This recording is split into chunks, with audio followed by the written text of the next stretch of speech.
What's up, guys? So yesterday's video was a review on the AVE Pro from VANS. I skated in them and I made a video talking about how they performed as a skate shoe. So today I want to take a little bit of time just to examine the shoe close to the camera and talk about some of the features that I may have neglected in that video. So in that video, it was mainly me skateboarding in these shoes and talking about how they performed, like I was saying, but I didn't really give you a close-up look into the technology in this shoe. So throughout the arch, you've got this shank that just keeps you stable right through there. So you've got a harder material right in the arch, so it doesn't bend and flex as much right there, so you're not going to pull any of those ligaments in the bottom of your arch. And back in the heel, everybody at the skate park that asked me about these shoes, I actually took the shoe off and pulled the insole out and let them actually feel back here, because it's so soft.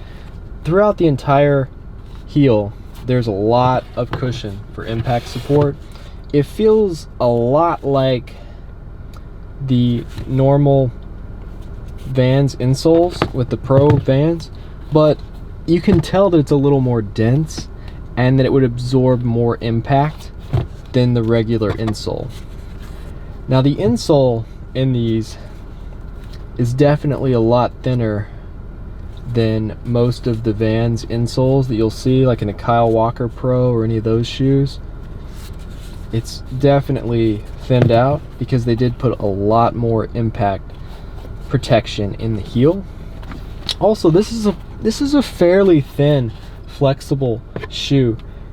You know, some of my Nike Hyper Feel shoes are about 3 millimeters in the sole when you take the insole out, but this is probably about twice as thick as that, maybe 6 millimeters.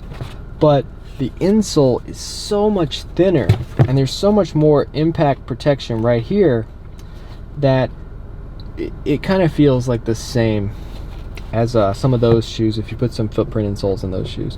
Now, the midsole goes to about where that blue line is. I like that you can see through the sole of this because you can see everything that's in there.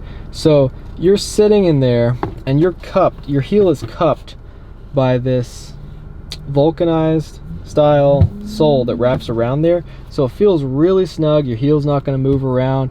That definitely helps when you're skateboarding. It helps you feel stable, to be to feel sunk down in there, even if it's a cup sole. When it's a cup sole and your heel is way up here above this line, it really messes with me personally. I don't know if you like a thick shoe like that, but for me, I need to be able to feel the heel of my foot as well as the front of my foot, because I skate a lot of transition, and when you're skating transition, being able to feel the board right in the heel really helps as well.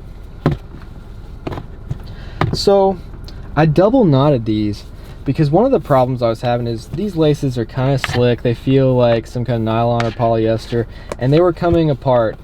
I mean, they were coming untied a lot at the skate park, so I actually had to fix that.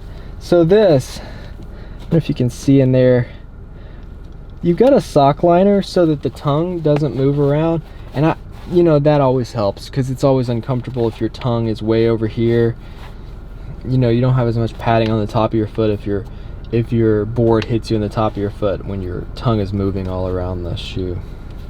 Now this video is not really going to be a video with the skateboarding in it. You know, I might put a little bit of skateboarding at the end of this video, but if you want to see me skating in these shoes, then I'll have a link in the description below and at the end of the video to yesterday's video where I actually skated these shoes.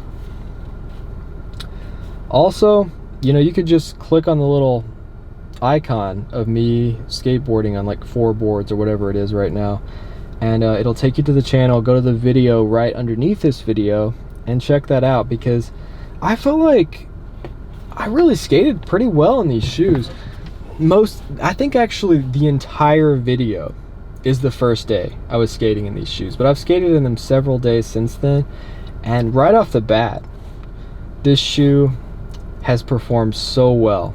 It just felt broken in. It felt just like I'd been skating it for a long time. The flick was nice. At first, it was a little too grippy up here on the toe. I'm goofy footed, so this is the toe I was flicking on. But after a few kick flips, I really got used to it and it felt great. You can see I've been skating in this like a week or something. It's got some fraying up here. And you know, back in this mesh area, there's still like a DuraCap strip right here. But I'm definitely going to tear up this part of the shoe if I do a lot of heel flips and stuff like that, a lot more than I'm gonna tear up the front of the shoe. This is gonna last a long time. As you can see, there's just no wear on this from ollies or kick flips, 360 flips. I've done a lot of flip tricks in this shoe already. So I've seen several people at the skate park that have the black version of this, and it looks really nice too. I may actually get a black version too because I'm loving this shoe. But I just love this light blue with the white and the color wave that I went with on this. It's just got a really nice aesthetic. So yeah, the mesh is really breathable. They don't stink. I'm really happy with this shoe. So yeah, that's why I had to do another video on it. So I really hope you guys enjoyed this video. If you like this kind of content, reviews, tutorials, and just videos about what I'm learning as I grow as a skateboarder, then hit that subscribe button, and thanks for watching.